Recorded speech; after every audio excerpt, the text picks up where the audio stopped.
Hello, and welcome to Mesquite Living Waters Fellowship's Wednesday's Word Series.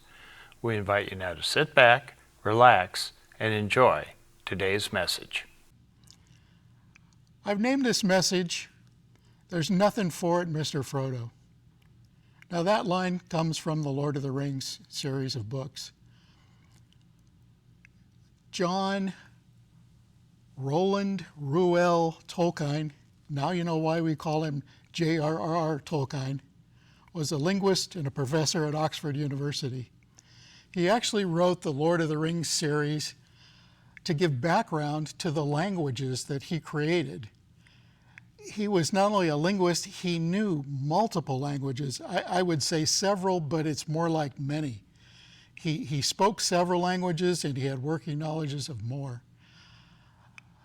But Tolkien was more than just a linguist and a university professor. He was also a Christian. And now, while Tolkien didn't like allegories and didn't use them in his books, he embedded Christian concepts all throughout the Lord of the Rings series and The Hobbit. And it's easy to see some of them, and some of them you just got to think a little bit about them. But you look at the Hobbits. The Hobbits were the heroes of the series. And what does the Bible tell us? That God chooses the foolish things and the weak things to confound the wise and the strong. And we look at Aragorn as the returning king. He's a representative of Jesus Christ, the returning king that we are waiting for. And Gandalf died as Gandalf the Grey and came back in a symbolic resurrection as Gandalf the White. So these things are embedded throughout Tolkien's books. And there's another one. Look at Gollum. Gollum perfectly depicts the dichotomy that Paul described in Romans. I don't do the things I want to do, and I do the things I don't want to do. Even Gandalf spoke to it. He said Gollum loves and hates the ring just as he loves and hates himself. And that's the battle within all of us, Christians and people in the world alike. We're always struggling with trying to do the thing that we want to do and not do things that we don't want to do. And yet we never seem to work it out. So these things were embedded in Tolkien's story. And we're going to go to another one a little later on. But the Bible is like that too. But that phrase, "there's nothing for it," means here is a situation that I find myself in that I don't like, but I can't do anything about it. Kind of like me being up here this morning. Those same situations are in the Bible. So what happens when we find ourselves in a difficult situation and when the road to victory leads through a valley of misfortune and hardship? How do we handle it? Well, we can look at characters in the Bible and see what they had to deal with. I think the first one was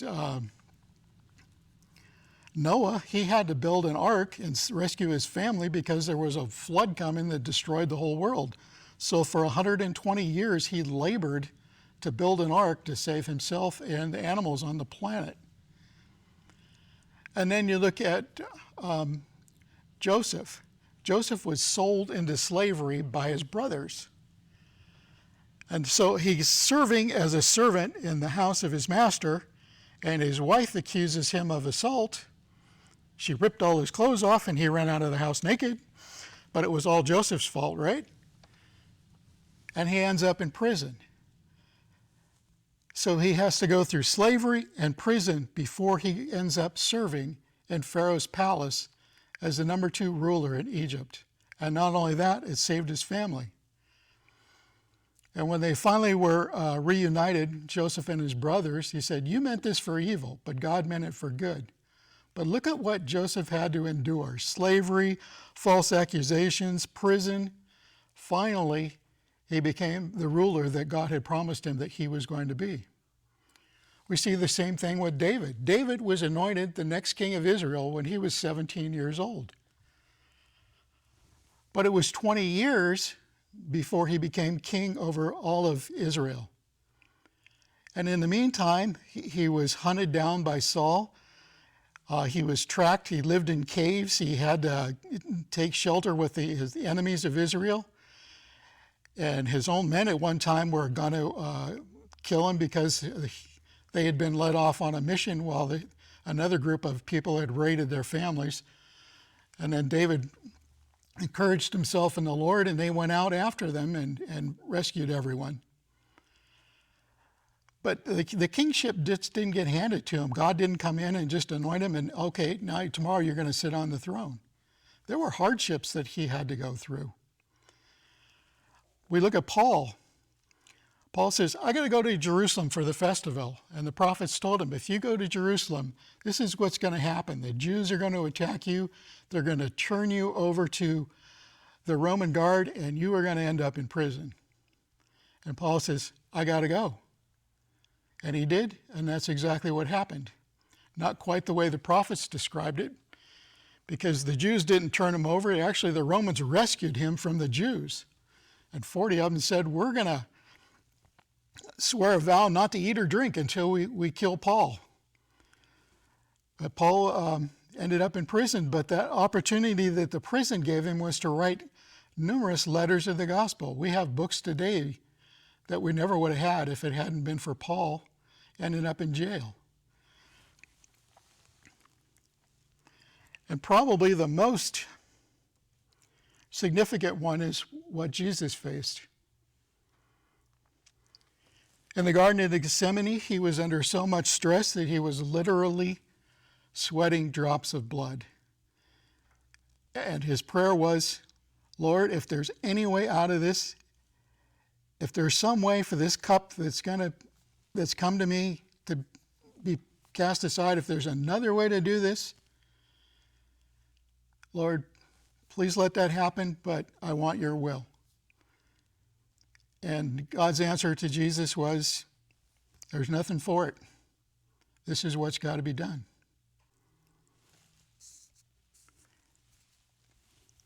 And in Hebrews chapter 12, we read that it's talking about Jesus, the author and finisher of our faith, who for the joy set before him endured the cross, despising the shame, and is sat down on the right hand of the throne of God. Jesus had to go through the cross. You know, and that joy that was set before him, that was you and me and everyone else who's come to know the Lord. But this was a hard thing. This was the worst thing that Jesus ever had to confront. But there was nothing for it. He had to go through it, because without Jesus doing what he did on the cross, there's no salvation for us. Now, I've seen in my own life situations that I'd rather not face, and yet I had to do them. And I was working at a job, and the company was struggling, and they were making cutbacks, and they come to me one day and says, well, we don't need you anymore. So I got laid off from my job. Well, you can see I got fired. They found somebody else that they thought might be able to pull them out of the trouble they were in. And I had an opportunity to take a job with another company before that, and I didn't do it because it was only part-time and I needed a full-time job. So this was a situation where God pushed me out the door. It was really weird. But I got a job with the other company, and my commute went from an hour to about 10 minutes. And the company wasn't struggling. They had money. We had great equipment, and they trained me. And I spent 23 years working there and finally retired from that place. But I wasn't going to do it because I didn't like the situation. And then there was another situation that was a little more serious than changing jobs. It was just about 12 years ago that I had quadruple bypass surgery. And I'm sitting in the hospital saying, Lord, why do I have to go through this? Why don't you just heal me? Why am I in this condition at all? I'm in surgery, which lasted 7 hours, and my wife and my family and my friends are all in the waiting room, and they've pushed tables and chairs together and sofas, and they're in there playing games. And the nurse comes in and she says, you guys are Christians, aren't you? She knew. She could see the difference. They weren't worried. So we end up with these situations in life that we don't like, but yet we got to face him. And that was another situation from Tolkien's book. When Frodo got to the cave inside the Mount Doom where this active volcano, he was supposed to throw the ring into the fire, but the power of the ring had grown so much stronger as it got close to the source of its creation that he couldn't do it. And he finally decided he was going to keep the ring for himself. And so Gollum comes through and he attacks Frodo and literally bites his finger off to get the ring. Now Frodo has suffered maiming and went through the rest of his life known as the nine-fingered Frodo. But in the struggle between Gollum and Frodo, Gollum falls with the ring into the lava and the ring is destroyed. And evil is destroyed in Middle-earth. Tolkien put that in the book because it would seem a tragedy. And he said the cross appears as a tragedy to people. They don't understand why it happened. You know, he wrote in Corinthians that the Jews look for a sign and the Greeks look for wisdom. But we preach Christ crucified. And to the Jews, that's a stumbling block. And to the Greeks, it's foolishness. But to the Jews and Greeks that are called of God, it is the power and wisdom of God. So there are things that happen that we don't understand, and yet they're part of God's purpose. They're part of his design. And they might look foolish to someone on the outside, but when you know the truth, it makes all the sense in the world. Well, there was a time, if I can take you back to Middle-earth once more, in the Mines of Moria, Frodo is lamenting the ring ever coming to him. He talks to Gandalf the wizard. He said, I wish the ring had never come to me. I wish none of this had happened. And Gandalf says, so do all who live to see such times. But that is not for them to decide. All that we have to decide is what to do with the time that is given us.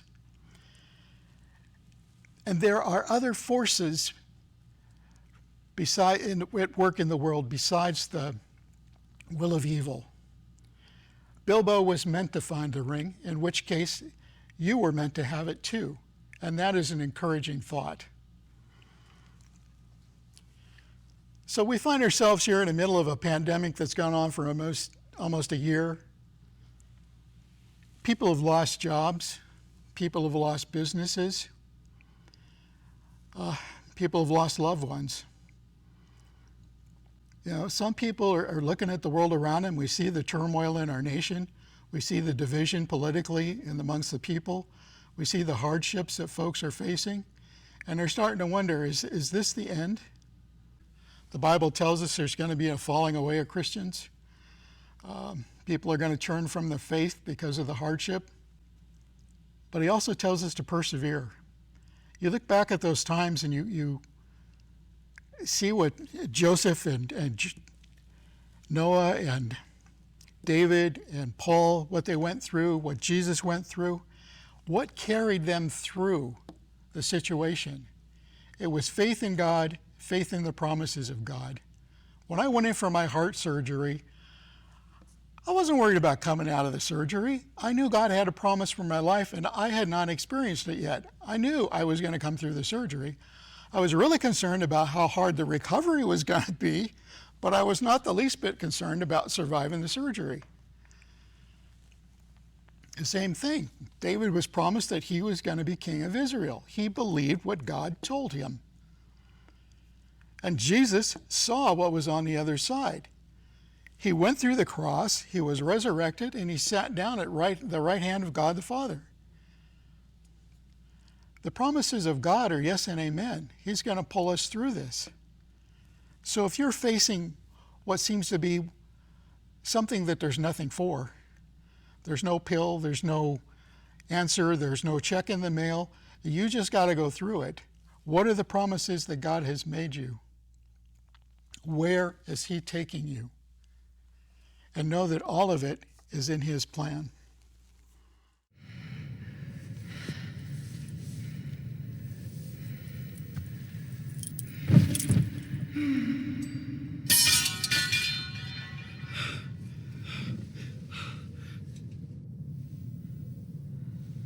I can't do this, Sam. I know. It's all wrong.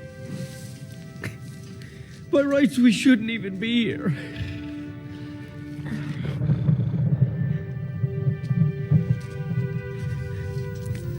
But we are.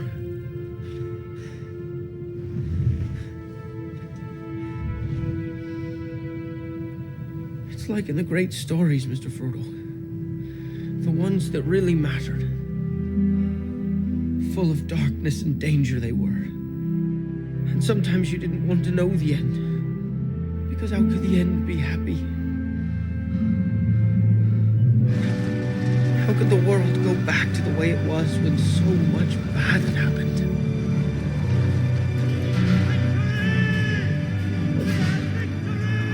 But in the end, it's only a passing thing. This shadow. Even darkness must pass. A new day will come. And when the sun shines, it'll shine out the clearer. Those were the stories that stayed with you. That meant something. Even if you were too small to understand why. But I think, Mr. Frodo, I do understand. I know now. Folk in those stories had lots of chances of turning back, only they didn't. They kept going. Because they were holding on to something. What are we holding on to, Sam?